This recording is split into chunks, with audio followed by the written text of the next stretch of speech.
자, 우선 임대보증금이라는 거 한번 의미를 살펴보도록 하겠습니다. 자, 우리가 지금까지 공부했던 부동산에 대한 가압류, 그다음에 유체동산에 대한 가압류는 구체적인 어떤 물건에다가 가압류를 붙인 겁니다. 부동산이라는 물건, 유체동산이라는 물건에다가 가압류를 붙인 것이죠. 그래서 이런 물건에 대한 권리를 우리는 물권이라고 부르죠. 물권. 물권의 가장 대표적인 것들이 바로 소유권이 있고요. 소유권 이런 것들이 있는 것, 점유권 이런 것들이 있는 것이 이제 물권인 겁니다.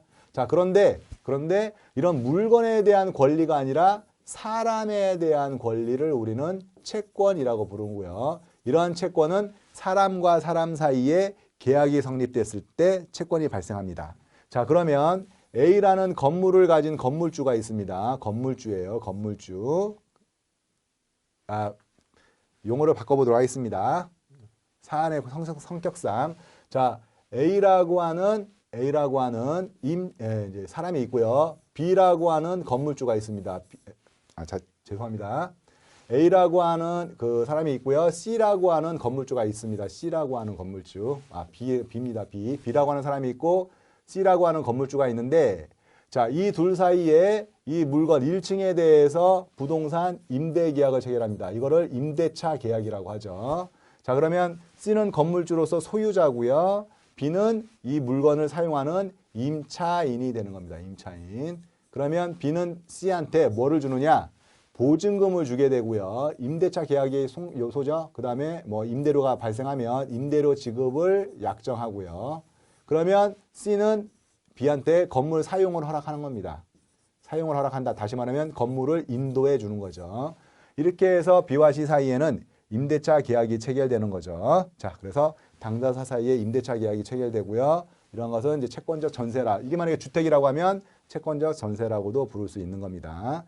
자, 당사자 1방 C가 건물주가 임대인이 상대방 B에게 부동산 사용을 허락하는 계약이고요. 수익할 것을 약정하는 계약이고요.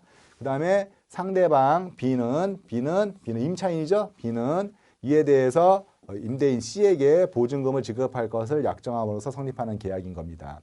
자, 그러면 자, A의 채권자, A라는 채권자가 있는데 B에 대한 채권자예요. B, 임차인에 대한 채권자죠. 임차인에 대한 채권자인데 이 임차인에 대한 재산, B가 그 채무를 이행하지 않으니까, 채무를 변제하지 않으니까 A로서는 B의 재산을 찾아서 가압류를 붙이려고 하는 거죠. 그런데 B가 임차인으로서 가지고 있는 권리가 있더라라는 거죠. 그 권리가 바로 뭐냐? 이 보증금을 돌려달라고 하는 권리라는 겁니다. 다시 말하면 B가 건물주인 C에게, 사람에게 청구할 수 있는 권리, 바로 임대보증금. 뭐 임차보증금 같은 말입니다. 임차보증금 반환 채권인 거죠. 반환 청구채권. 청구채권 해도 되고요. 채권 해도 되고요. 같은 말들입니다. 자, 결국에 B가 가지고 있는 재산은 임대보증금 반환 청구채권이라는 거죠. 이 임대보증금 반환 청구채권은 언제 발생하느냐? 자, 임대기간이 끝나면 돌려받을 수 있죠. 기간 내에는 돌려받으려고 할 수 없죠.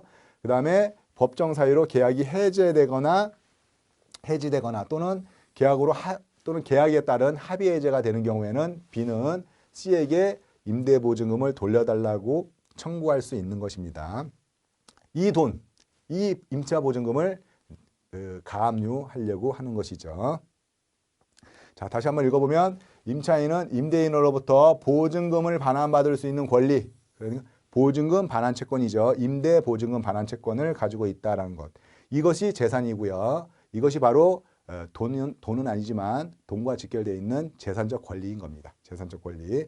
따라서 임차인은 가압류 채무자가 가지는 이 보증금 반환 채권을 임차인이 이 가압류 채무자가 가지는 보증금 반환 채권을 가압류하려고 하는 것이지요.